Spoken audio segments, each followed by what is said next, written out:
There's a lot of subjects that I don't always want to talk about.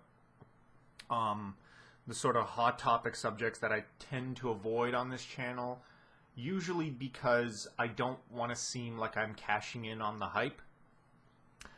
The other part of it is that they almost always tie in with politics, and I'm not sort of inherently interested in politics. I think politics feels much more like something you have to do rather than like something I would actually want to do. I would much rather live in a world where I didn't have to worry about politics because everything was politically optimized already. I don't think it is, not in the current world. But at the same time, this particular topic has always interested me, and I did always plan on talking about it in detail on this channel. Issues with sexuality and sexual misconduct and just a general sort of theory with regards to how, the philosophy of sexuality in general. I think it's very interesting. And this is a great sort of opportunity to tie in a whole bunch of things like that because of what's happening in the world today and this whole sexual misconduct fallout that's befallen Hollywood. So I'm going to talk about it, and I'm going to try to be delicate, but my general opinion, as you'll figure out, is not in accordance with the popular view, which is screw all those men that did this, and sexual misconduct is a big problem. It is a big problem, but I don't, let's just say I don't perceive it in the exact same way that I think the zeitgeist does. I talked about, the problem in my asexualism video, like a few months ago. I talked about, the problem. The problem I talked about there was the general problem of people feeling left out from the sexual experience, and how to fix that, right? With, one option was asexualism, the other option was a whole bunch of other stuff. But that is just one problem that it pertains to sexuality. Sexuality is a whole bunch of other problems. I didn't even get into sexual misconduct. Sexual misconduct is a whole nother arena. And it's way more complicated. You see, philosophically, the thing that's interesting about sexuality, because it's like a level 3, Maslow good, because it's at the very least, actually, sex is level 1, but sexual, the social aspects of it are level 3. It's much more, it's more difficult to allocate. When we say, like, world hunger is a problem, we want to fix world hunger, that's actually very easy to conceptualize philosophically, because you have a very clear target in your mind as to what you want to do, right? Fix world hunger. It's just a matter of getting it done, which has to do with engineering and tech and all politics and all that stuff, but the target makes perfect sense. It's very easy to imagine a world where nobody's hungry. A world where sexuality problems don't happen, very hard to imagine. Sexual misconduct especially. The target is much more elusive, and that is because it pertains to a social thing, not just an external physical thing, right? It pertains to how we interact with one another, how we choose to interact with one another, and how we interpret the interactions that befall us. So, my general opinion with the fallout in Hollywood, with this whole, I don't know what to call it, but the purge, as it seems, of sexual deviance, is that I disagree with it depends, like, the level of disagreement that I have with each of the deviants varies from case to case. The level of how wrong what it was that they did varies for me very, very much. Like, some of them are way worse than others. Some of them are much less bad than others.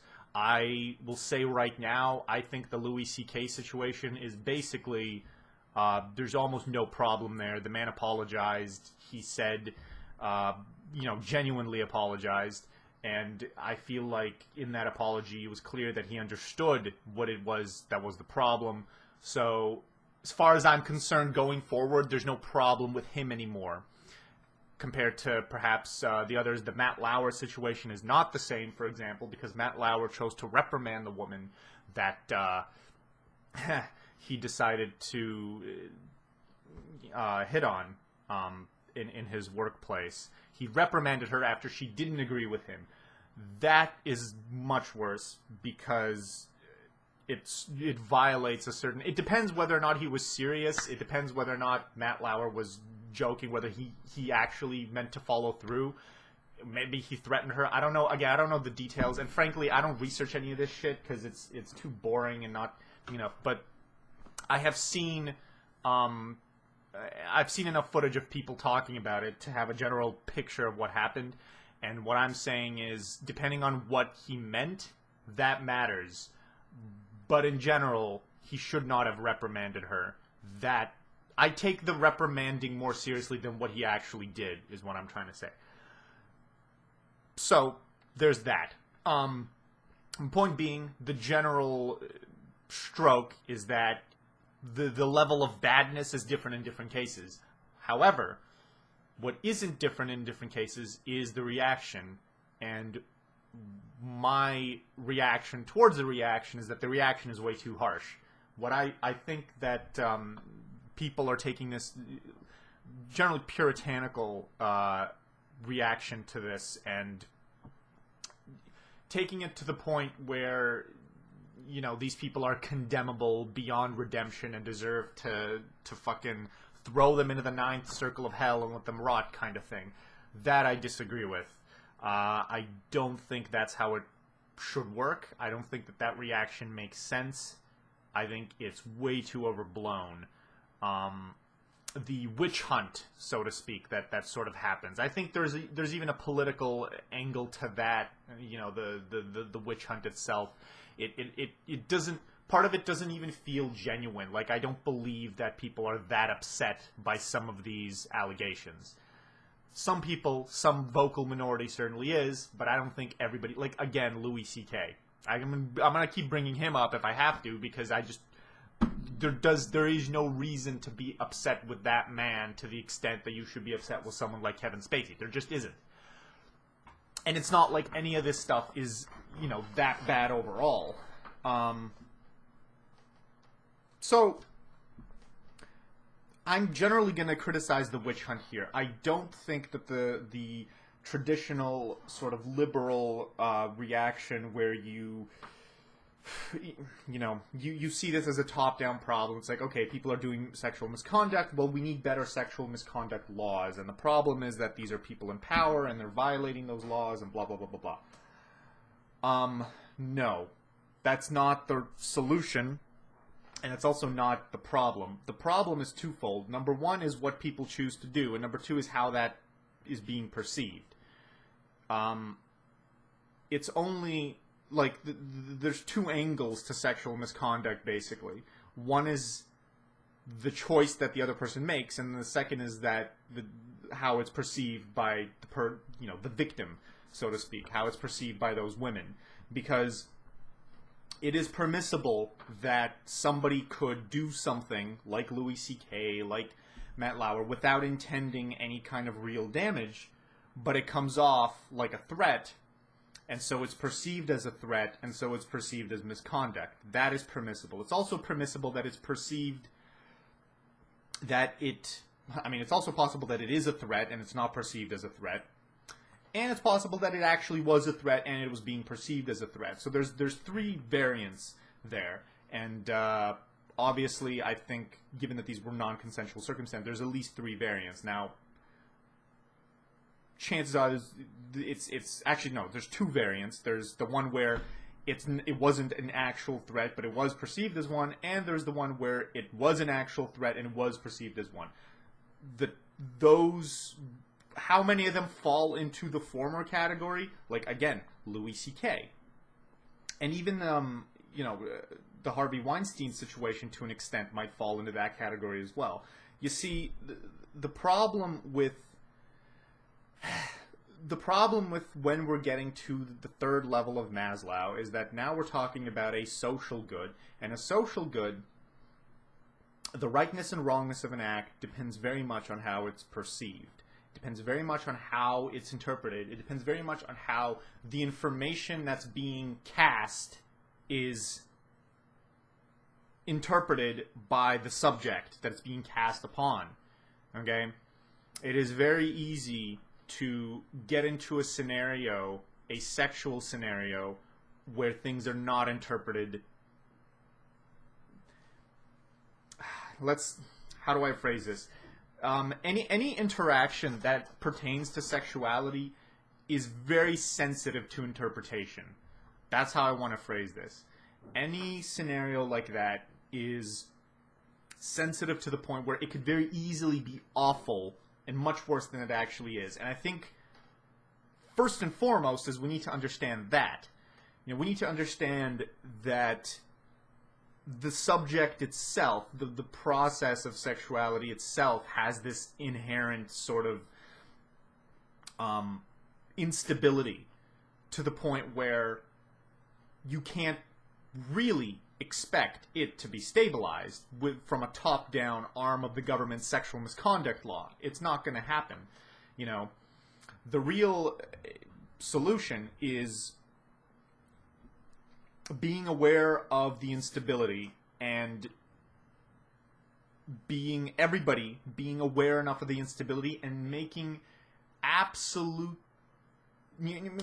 sure and being absolutely certain that they are doing everything in their power to circumvent the potential pitfalls that instability can create. And what I mean by that is, on the part of any of the men who decide to do some kind of sexually deviant act, it's a matter of making it absolutely clear that your intentions are not to actually threaten. And this is why I bring up the Matt Lauer case. If he was not in any way intending on following through and actually getting any kind of petty revenge on the woman who didn't want to have sex with him, as far as I'm concerned, there's not really a crime. And if she was aware that he wasn't going to do that, she wouldn't have interpreted that as sexual misconduct either. Because she would have known, she would have been confident in the fact that, okay, this man wants me, but he's not actually, I don't want him, but he's not actually this isn't going to come back to hurt me. And the real problem in all these cases is that these women feel like they're in a predicament. They feel like they have to choose between their preference, their sexual preference, their general moral integrity, and their career. And that is not a very nice trade-off. That's not a sort of a fork in the road that you want to be in. So, of course, it makes them uncomfortable. Avoiding that, the only way to avoid that is to really hammer in and establish a very powerful, palpable collective trust. And that has to come both from the top down and from the bottom up. People need to see it from both angles. And it's not something that you can just enforce from the top down.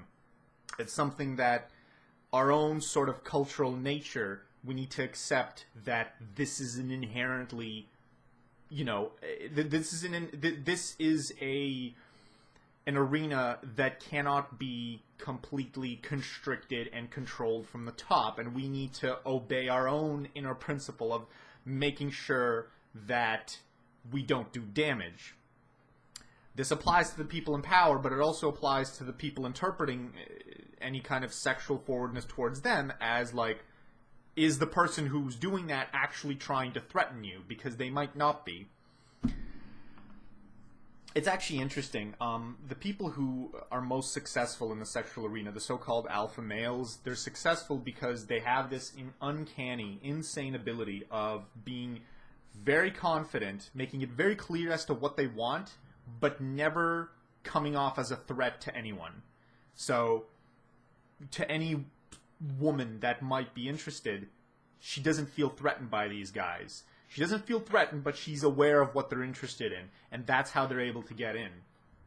And frankly, that's why you don't. The times this doesn't happen, it doesn't happen when the women are attracted to the men. It doesn't happen when they don't think it's creepy. It's creepy because the people who are doing the sexual deviance are not alpha males. They're either not people who are that socially, they don't have a certain social prowess that alpha males can have, or maybe it's not even an alpha male thing, but it's certainly there's a specific category of men, and I am framing this as a men, as men are the deviants, women are the victims issue, because that's generally, these are the cases I'm hearing about. The point being, the men who, screw up in this case, they don't have that sort of quality. At least they haven't learned it. And I'm not saying that I know anything about it, for fuck's sake. Personally, it's not like I wish I had that ability. I don't exactly know how it works or how exactly I come across, but the point is I've seen it and I know that it's there. And as far as the logic of the interaction is concerned, it is mostly about making it clear to the other person what you're interested in. A lot of these problems, a lot of these very socially driven problems have to do with getting across to the other person what it is that you're interested in.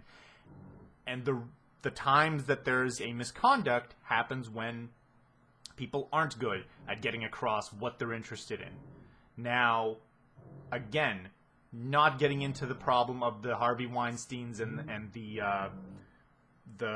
Matt Lauers and whether or not they were going to use their position of power to go after the women who denied them, because it's possible they weren't. And I need you to imagine a world where all of the men in positions of power were obeying this strong principle of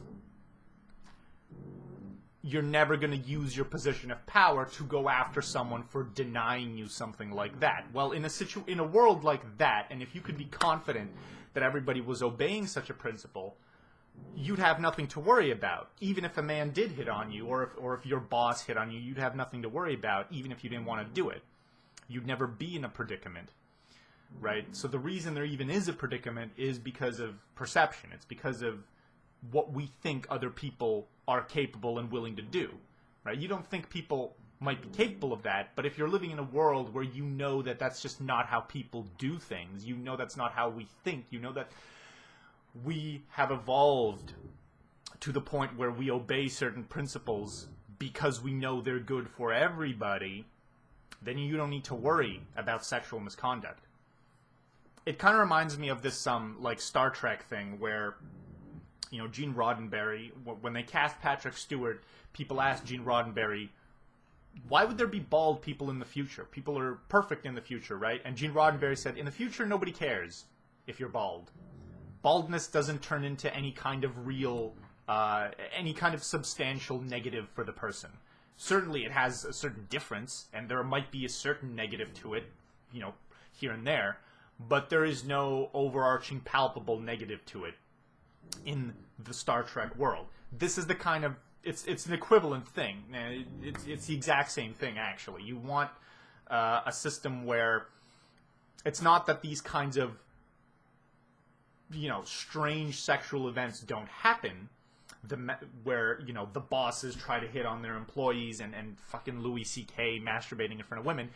It's just that rather than people feeling uncomfortable at these things, we laugh at them and then move on because it's nothing is serious, because it doesn't feel like there's anything at stake, because the men in those positions aren't going to put anything at stake. And that, children, is how you get communism. That's how you get communism to work. But no, really, I do think that this is the general target that has to be in mind when it comes to any kind of sexual misconduct problem, is we need to establish more collective trust. And one of the ways of establishing more collective trust is simply being more open and honest about what it is, the sexual experiences that we're having.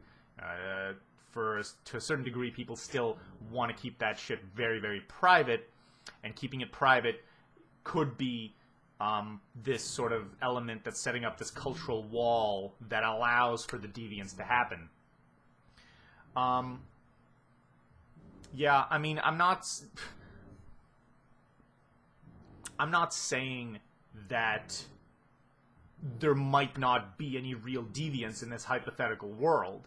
You know, there might not be, you know, the occasional person who actually does want to do so and actually is a threat. But the thing is, because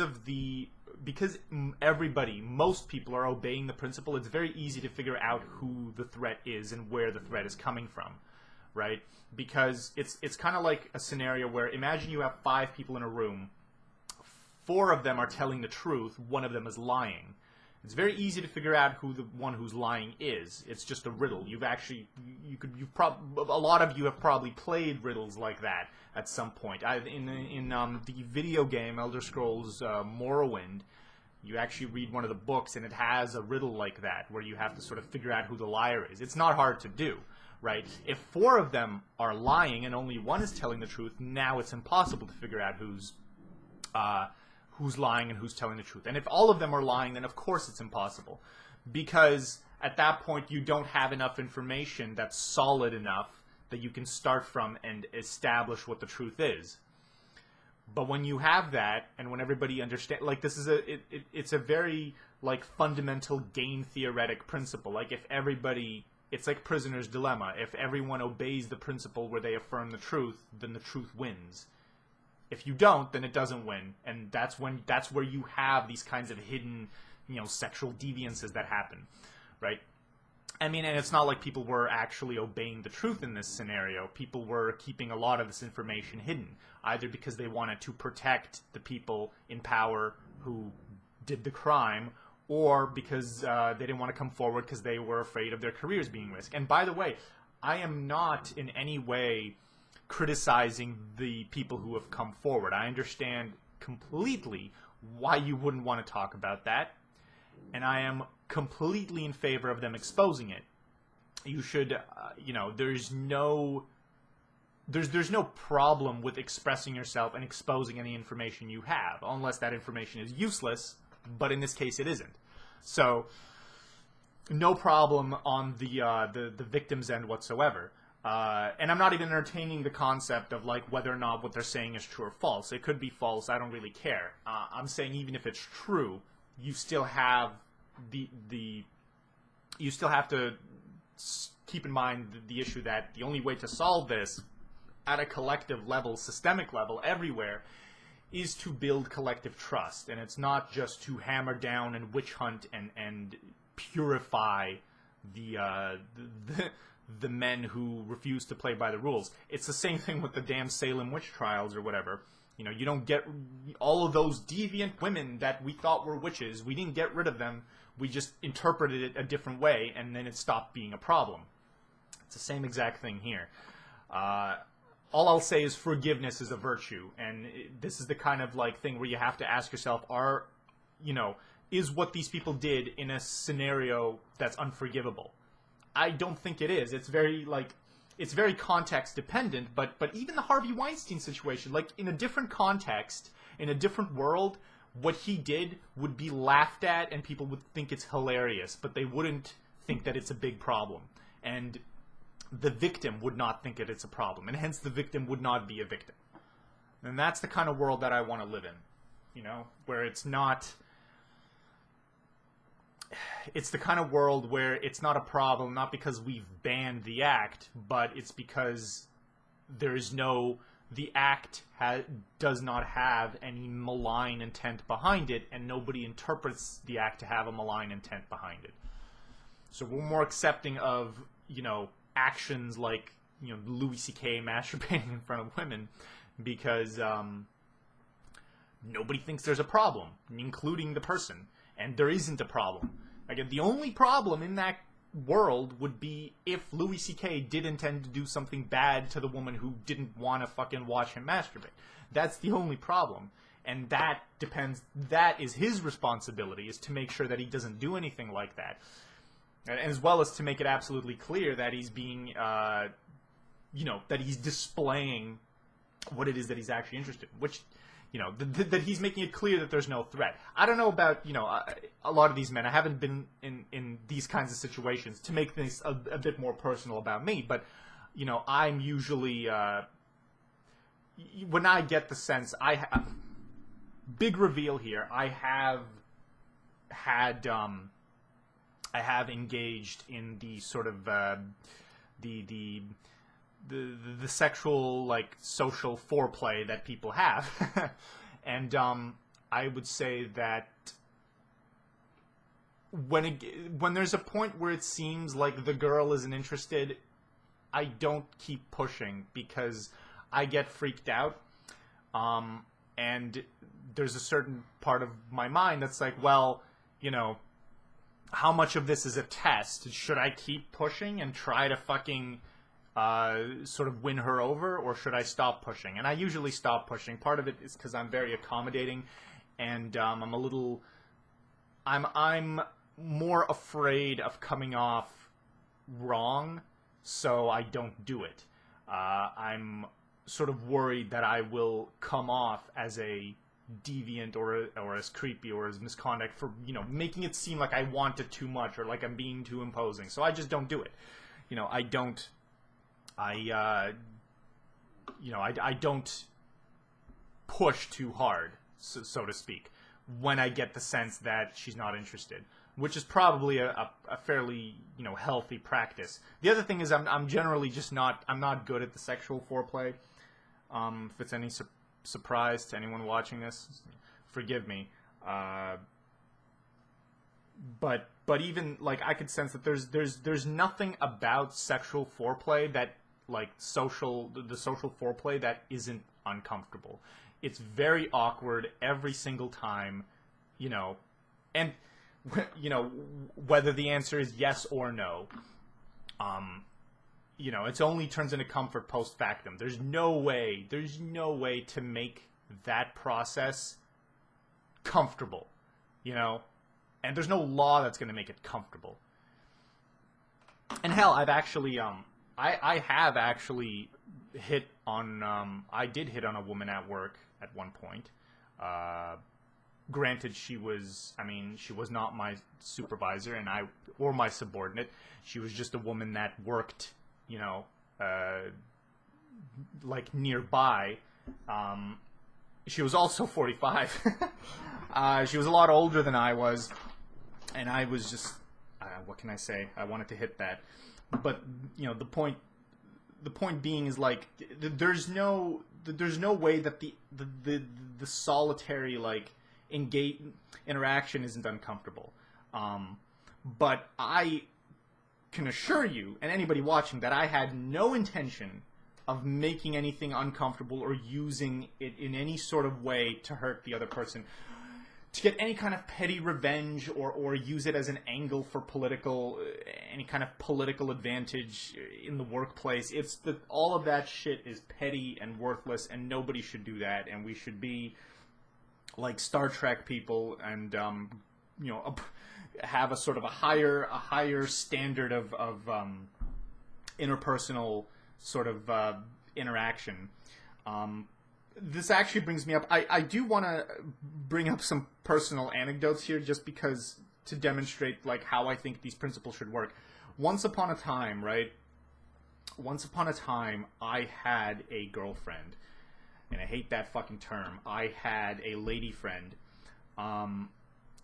She was in university, right? And we were all sort of part of the same social group. And before we started, and because I anticipated a problem, I told her, if there's ever a problem and this has to end, let's not change the social dynamic that was in place beforehand. Let's still be friends, basically. I said that. I know that it's kind of my, like, weird brain where I'm trying to think in, like, the worst case long-term scenario, but this is what I brought up. When we did break up, I stuck to that principle. She didn't, even though she promised she would. And I hold that against her now because she didn't have to do that. After we broke up, she did change the social dynamic, whether consciously or not, but she did alter it, you know, a bit. basically to screw with me because to get back at me in some petty way because she didn't. At the very least, that's how it felt. I felt my sort of social status drop a little because this girl, she went out of her way in ways that she didn't have to sort of punish me. And I would not have done the same thing if it was... I mean, I didn't do the same thing. Any kind of criticism I had of her was independent of how I thought the other people in the group should treat her. And that's, that's how I think it should work. You don't want to go out of your way to punish a person, especially where their career is concerned. And, I think it's kind of strange that the thing that the Harvey Weinsteins and the Louis C.K.'s and all these people that they're holding is that, well, these people had these women's careers in their hands, so what they did, wasn't fair. But our response as a society is to ruin their careers and to get them fired. And frankly, that is a horrendous punishment. That is an awful punishment. I would much rather spend 5 years in jail and have my career completely intact than risk losing my career like that. Because that's way more work. That could be 15 years worth of work, and then you have to completely start over. And in some cases, you can't start over. You have to switch industries. And in the worst case scenario, you can't even do that. You have to go scrounge some random job off the street because nobody will hire you because this is a whole federal fucking case. Like the Kevin Spacey situation. Right now, his is much worse because there's a hebephilia element to that. But the point being is you have to be aware of how fucking harsh the punishment is, and I do not think the punishment here meets the crime. And I should also add that my general attitude towards crime and punishment is that jail and all that stuff and punishment should be about rehabilitation more than about punishment. And I'm a big fan of the Norwegian sort of jail system there, that even when there's no rehabilitation, you still give people a bit of a kind of, you still give them some sort of basic comfort, basically, because you can't give them freedom because they're violent, but you give them some sort of comfort. And these situations, you ruin their careers. Okay, you can get fired and get another job, and that's not so bad, but ruining a person's career in this fucking economy, that is way too harsh. And because of this principle of forgiveness, I would not go out of my way to ruin the career. Like the girl I broke up with, I would never do anything to hurt her career progress, right? Because my interests, if she did wrong, would be to make her understand that she did wrong, not to destroy whatever status or value she could have, right? And it should be the same in the case of these men, right? They're at fault for, putting the victim's career at risk, and by putting the victims in these uncomfortable situations, and our response is to ruin their careers. It seems a little hypocritical. It seems hypocritical. That being said, that's essentially all I have to say. The point being is, sexuality is sort of an inherently unstable exercise. We all need to understand this, and we need to do our fucking best to make sure that to get the truth out there and to build this collective trust, this collective trust that's based off of truth and just honesty and reliable, solid information, and not go after each other's status over petty things like, oh, she didn't want to have sex with me, the Matt Lauers, in which case the Matt Lauers are at fault, or somebody being a sexual deviant and making a mistake and going after them and saying, oh, you know, this person shouldn't have a career because of that, because they masturbate in front of a woman without her, like, silly things. I think that's, you know, general perspective. Cheers.